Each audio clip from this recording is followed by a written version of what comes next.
Valentine day کو ایک عرصے تک نوجوانوں کے لیے محبت کا دن سمجھا جاتا تھا، جب وہ پھولوں، گریٹنگ کارڈز اور چاکلیٹس کے ساتھ اپنے جذبات کا اظہار کرتے تھے۔ لیکن آپ کسی بھی عمر میں محبت میں مبتلا ہو سکتے ہیں، جیسا کہ فلوریڈا کا یہ جوڑا۔ جیکی کے شوہر اور لی ایڈلسن کی بیوی کے انتقال کے بعد دونوں تنہا رہ گئے تھے۔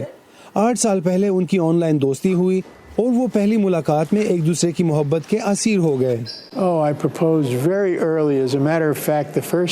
میں نے بہت جلدی شادی کی پیشکش کر دی تھی۔ حقیقت یہ ہے کہ میں ان کی بیٹی کے گھر، ان کے گھر والوں سے ملا۔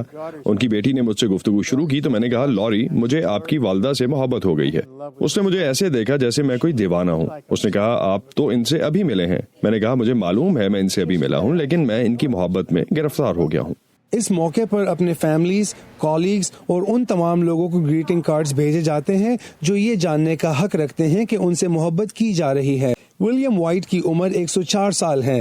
وہ سابق امریکی فوجی ہیں جنہیں جنگ عظیم دوئم میں پرپل ہارٹ تمغے سے نوازا گیا تھا۔ 40,000 مجھے لگ بھگ 40,000 کارڈ مل چکے ہیں اور میں کوئی ایک کارڈ اٹھا کر یہ نہیں کہہ سکتا کہ یہ نمبر 1 ہے۔ تمام 40,000 میرے لیے نمبر 1 ہے۔ کیلیفورنیا کے علاقے اسٹاکٹن کے ایک ریٹائرمنٹ ہوم میں رہنے والے ولیم وائٹ کے لیے گریٹنگ کارڈز آنے کا سلسلہ اس وقت شروع ہوا جب ان کے ساتھیوں نے سوشل میڈیا پر ان کے لیے آپریشن ویلنٹائن کے عنوان سے مہم کا آغاز کیا اور لوگوں سے کہا کہ وہ سابق فوجی کو خراج تحسین پیش کریں۔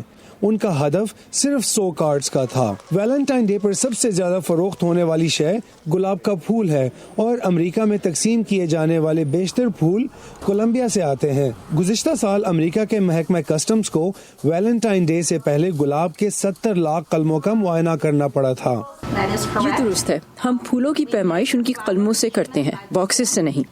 لہٰذا ہم ان تمام چیزوں کا جائزہ لیتے ہیں اور انہیں بہت احتیاط سے ہلاتے جلاتے ہیں، کیونکہ ان کی پتیاں اور ہر شے بہت خوبصورت ہوتی ہے، اور گلدستے جب آپ کے دفتر میں آئیں یا آپ کے پیاروں تک پہنچے تو اسی طرح خوبصورت دکھائی دیں۔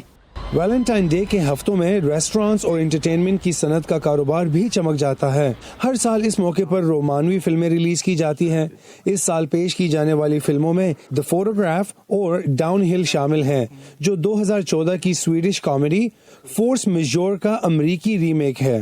زلاتکا ہوک کے ساتھ Imran Jadoon, Voice of America.